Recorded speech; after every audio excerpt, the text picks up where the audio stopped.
नमस्कार, मैं हूं दीपाली राणा। आप देख रहे हैं कमोडिटी कॉल। एमसीएक्स पर चांदी में बढ़ते बैकवर्डेशन के मद्देनजर एक बार फिर से मार्जिन बढ़ा दिया गया है। इसका क्या मायने हैं, इसको समझेंगे, स्ट्रैटेजीज पर भी करेंगे फोकस और साथ ही साथ कहां पर अपॉर्चुनिटीज दिखाई दे रही है इस पर करेंगे बातचीत। टेक्निकल क्यू के प्रोपराइटर अखिलेश जैन हमारे साथ मौजूद हैं। अखिलेश नमस्कार। अच्छा, पहले तो ट्रेड्स लें, उससे पहले सिल्वर पर आपका एक व्यू, किस तरीके के वॉल्यूम्स देखने को मिल रहे हैं? डेफिनेटली सिक्योरिटी पर्पस की वजह से इस तरीके के मार्जिन इंक्रीज किए जाते हैं, लेकिन कितना इम्पैक्ट सो फार देखने को मिला है या क्या इम्पैक्ट रह सकता है, और क्या जिस तरीके का रैली, जिस तरीके का मोमेंटम कंसिस्टेंटली हम सिल्वर में देख रहे हैं, हो सकता है इस तरीके का सर्विलेंस, इस तरीके के रिएक्शन हम एक्सचेंजेस की तरफ से आगे भी आते हुए देखें? नमस्ते दीपाली जी। देखिए, जब भी किसी कमोडिटी या एसेट क्लास में इस तरह के अब्रप्टली मूवमेंट होते हैं, तो कहीं ना कहीं रेगुलेटर या गवर्नमेंट यहाँ पे इंटरवेन करती है और इस तरह के मार्जिन हाइक किए जाते हैं। हालांकि ये जो फ्लो है अभी बैक्ड बाय प्योर फंडामेंटल है और एक टेक्निकल रैली है।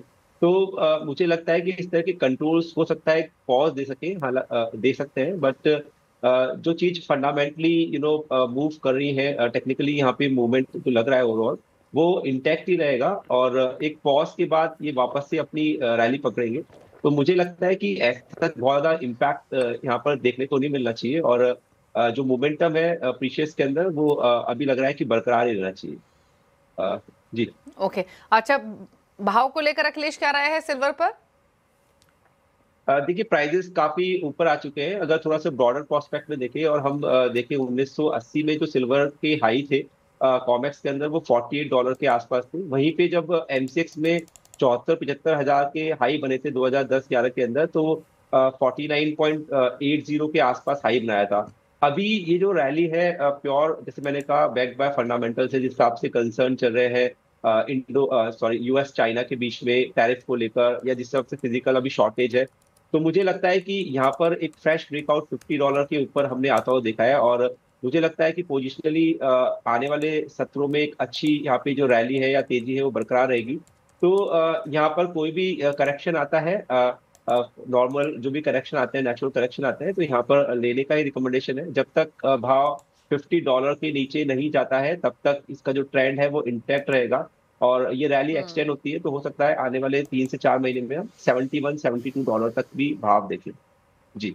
ओके, तो $72 तक भाव जा सकता है चांदी का। फिलहाल $53 के आसपास इंटरनेशनल मार्केट्स में कारोबार कर रहा है। सिमिलरली अगर आप सोने को देखेंगे तो इंटरनेशनल मार्केट्स में 4250 के ऊपर टिकता हुआ तेजी इंटरनेशनल मार्केट्स में भी है। घरेलू बाजार में भी भाव अब 1,30,000 को तेजी से अप्रोच करते हुए। सोने पर भी राय दीजिए अपनी, क्या व्यू है इन स्तरों से, गोल्ड पर भी? और इम्पोर्टेंट ये है कि नए पोजीशंस बनाने के हिसाब से कितना कंफर्ट है अखिलेश? देखिए, जो भी नई पोजीशंस बनानी है उसके लिए तो फिजिकल ही रिकमेंडेड रहेगा, क्योंकि वॉलेटिलिटी काफी ज्यादा है मार्केट्स के अंदर। 1000-1500 पॉइंट्स हम इंस्टेंट यहाँ पे मूवमेंट होते हुए देखते हैं। हालांकि अगर इंटरनेशनल मार्केट्स की बात करें और प्राइस रेफरेंस की बात करें, तो 4150 मुझे लगता है स्पॉट एक बेस बना हुआ है।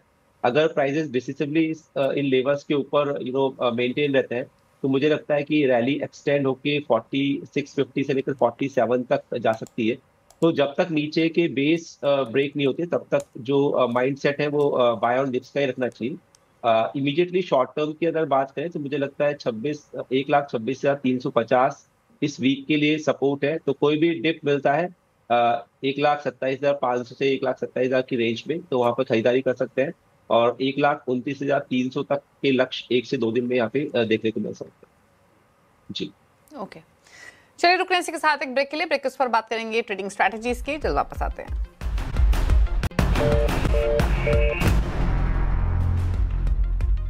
आप दे रहे कमोडिटी कॉल, अखिलेश हमारे साथ बने हुए हैं। बात करते हैं स्ट्रैटेजीज की और सबसे पहले अगर प्राइस एक्शन लेकर आए आपके सामने, तो सोने चांदी की तो हमने बातचीत की ही, लेकिन एक्शन देखने को मिल रहा है नेचुरल गैस में, जहां पर प्राइसेस 1.5% ऊपर हैं। इसके अलावा आज के सेशन में मेटल्स का पैक थोड़ा सा फ्लैट ट्रेड कर रहा है, थोड़ा सा मिक्स्ड है, क्योंकि लेड जैसे में बेस मेटल में थोड़ा प्रेशर ही देखने को मिल रहा है। कॉपर जिंक अदरवाइज बिल्कुल फ्लैट कारोबार कर रहे हैं।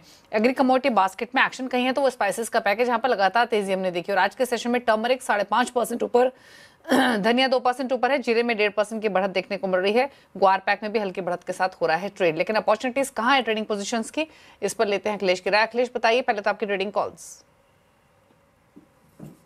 मुझे लगता है कि जिस हिसाब से अभी कंसर्न चल रहे हैं यूएस एंड चाइना के, एंड EIA का जिस हिसाब से रिपोर्ट आया है तो सप्लाई का कंसर्न है जो क्रूड के प्राइसेस को काफी दबा रहा है। तो मुझे लगता है कि एक दो सत्र के अंदर यहाँ पे प्रेशर बिल्डअप रहना चाहिए। ट्रेडिंग प्रोस्पेक्ट से 5175 के आसपास आता है तो वहां पर शॉर्ट कर सकते हैं। 5225 का इसमें स्टॉप लॉस प्लेस कर ग्रेजुअली मुझे लगता है 5050 5030 तक के लक्ष्य आज से कल के सत्र में देखे जा सकते हैं। वहीं कॉपर के अंदर कंडीशनल आप सेल कर सकते हैं। 990 के नीचे जाता है तो 994 के एसएल से आप शॉर्ट करें 980 978 के लक्ष्य के लिए। एग्री के अंदर धनिया काफी अच्छा लग रहा है और यहाँ पे हमने अच्छी रैली भी आते हुए देखा। फ्रेश बाइंग मुझे लग रहा है कि 8200 के ऊपर यहाँ पे करना चाहिए नवंबर कॉन्ट्रैक्ट के अंदर। 8000 का इसमें स्टॉप लॉस लगा है और ग्रेजुअली प्राइस 1 से 2 वीक के अंदर मुझे 8800 से लेकर 9100 तक की रेंज में लगते हैं। कैस्टर को भी आप बाय ऑन डिप्स रख सकते हैं। 6650 का एसएल लगाएं और ऊपर की तरफ 6800 और 6890 तक के लक्ष्य 1 से 2 वीक के अंदर कैस्टर में भी देखने को मिल सकते हैं। जी ओके अच्छा, ये स्पाइसेस के पैक में टर्मरिक, जीरा, कोरिएंडर सबसे ज्यादा बेहतर कौन सा लग रहा है और ये तेजी कितनी टिकाऊ लग रही है? मुझे लगता है कि कोरिएंडर पे ही यहाँ पे बेट करना चाहिए। हालांकि टर्मरिक भी स्ट्रॉन्ग कॉन्ट्रैक्ट है। हालांकि जो इसका बॉटमिंग था या जो रिवर्सल था वो 12,200 300 के आसपास था तो एक अच्छी खाड़ी बढ़त इसमें देखने को मिली है। हालांकि मोमेंटम अब भी नो डाउट ऊपर की तरफ ही लग रहा है और 15,800 से लेकर 900 तक के लक्ष्य नेक्स्ट वीक तक देखने को मिलना चाहिए। बट जो मेरा बेट रहेगा वो धनिया पे रहेगा और 8200 के ऊपर फ्रेश यहाँ पे खरीदारी की रिकमेंडेशन। जीरा में फ्लैट है, वहां पे मैं न्यूट्रल, वहां पे कोई रिकमेंडेशन। ओके तो कोरिएंडर में तेजी की सलाह है, हालांकि टर्मरिक आउट परफॉर्मेंस दिखाते हुए आज के सेशन में 5.5% की तेजी के साथ। थैंक यू अखिलेश आने के लिए शो में और अपने व्यूज देने के लिए। इसी के साथ कमोडिटी कॉल में तो इतना ही। ब्रेक के बाद आप देखिए आवाज समाचार। नमस्कार।